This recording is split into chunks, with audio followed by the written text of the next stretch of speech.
सज्जनों ते यारो अस्सलामु अलैकुम। असी तुहाडे सामने लैके आ रहे हैं खरे लोगों का खरा जमाना, जिहदे विच असी तुहानूं विखाना है कि साडे बजुर्ग साडा माजी ने, जिन्हां कोलों अज दी नवीं नस्ल बड़ी दूर हो गई। साडे इन्हां बजुर्गों दे कोल इन्हां दी पूरी जिंदगी का निचोड़ हुंदा है। शायद सानूं नहीं पता कि सानूं इन्हां दे तजर्बे दी अपनी अगे दी जिंदगी दे विच किन्नी लोड़ है, पर असी इन्हां दे कोलों दूर दूर नसदे हां।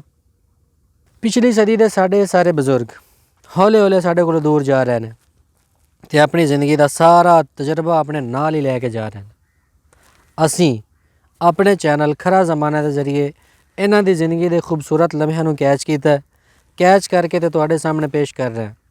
जे तो तुहानूं साडी एक काविश लगे चंगी तो तुसीं साडे नाल खरा जमाना ते जोड़ सकते हो। नाले एक गल होर, असी ये काम इसलिए कर रहे हैं ताकि साडी आने वाली नस्लों को चंगी तरह पता लग सके कि साडी पिछली सदी के बजुर्ग किवें दे हुंदे सी, उन्हां दा खाण पीण की सी, वो खेडां किहड़ियां खेडदे सी, वो रहिंदे किवें सी, उन्हां दी पूरी जिंदगी किवें गुजरी है। सानूं इस काम नूं अंजाम तक पहुँचाउण दे लई तुहाडी सपोर्ट दी पूरी पूरी लोड़ है। मैं तुहाडा वीर इमरान खान।